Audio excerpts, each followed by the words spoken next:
All right. Hey, this is Frost here, and I've got Lewis from Pittfox, right? Did I do that right? Yeah, I'm Pittfox from Pit Crew. Pittfox from Pit Crew. See, now I didn't do that right, but you're gracious enough to say, nah, Absolutely. man. Yeah. It's been like one of those days, long day.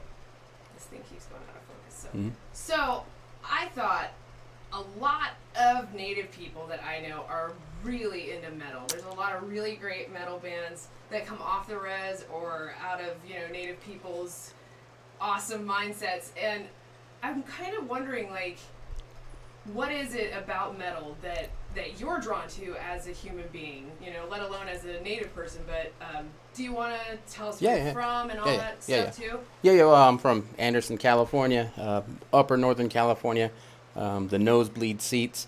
It's pretty rural up in Anderson, at least. But like I was thinking about this earlier. We're gonna talk about this. But I think for me, it's a healthy release. Hearing like something like Slayer, it's like really heavy. It's a very healthy release, so I'm not maybe doing something else crazy. Just like any other music could be a release, listening to reggae or anything that's considered softer. It's a different type of release, but it's very therapeutic. So metal music in general is a lot of that, and the native part of it that you're alluding to is when I was growing up. Yes, kind of is back now, but when I was growing up, metal was really more like outsiders music. And in terms of what modern society is, natives are pretty much the biggest outsiders.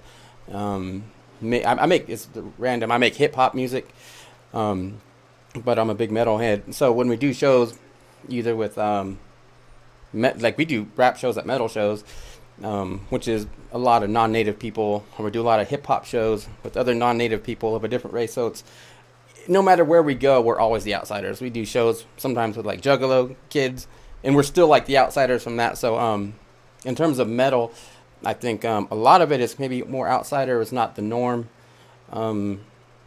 I don't know. Maybe that's a big part of it too. That kind of anti-authority, anti-structure. I mean, we're native. We grew up rough.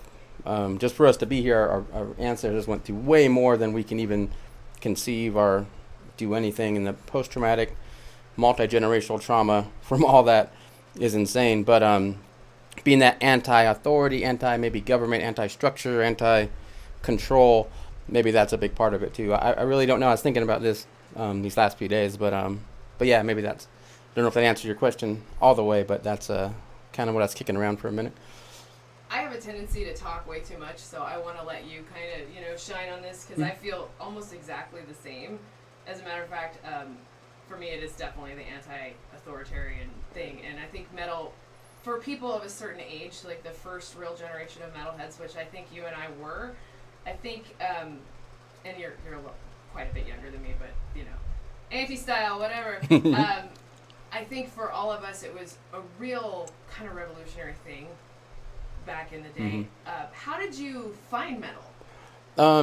Older brothers, and older cousins, like the whole, my three older brothers are between 6 and 9 years older than me, so they had a good little age on me. So and they're pretty wild. We didn't have much structure at home, all that types of stuff. But yeah, I can assume it was probably more anti-authority. They're really into metal, thrash metal back then, which was not the norm, especially even in rock music. It was Poison, Motley Crue, Bon Jovi, Def Leppard, those kind of things. So it was that heavier, non-mainstream stuff that they're into. Not only that, but like with hip-hop, you're into Too Short and the Ghetto Boys and NWA and the Two Live Crew, things that were also considered not the norm, or maybe too much or too extreme or whatever. So that's what they were into, because they're kind of like the more rugged kids. But so yeah, like that we joke around, or I joke around all the time, that Master of Puppets was my Wheels on the Bus type song.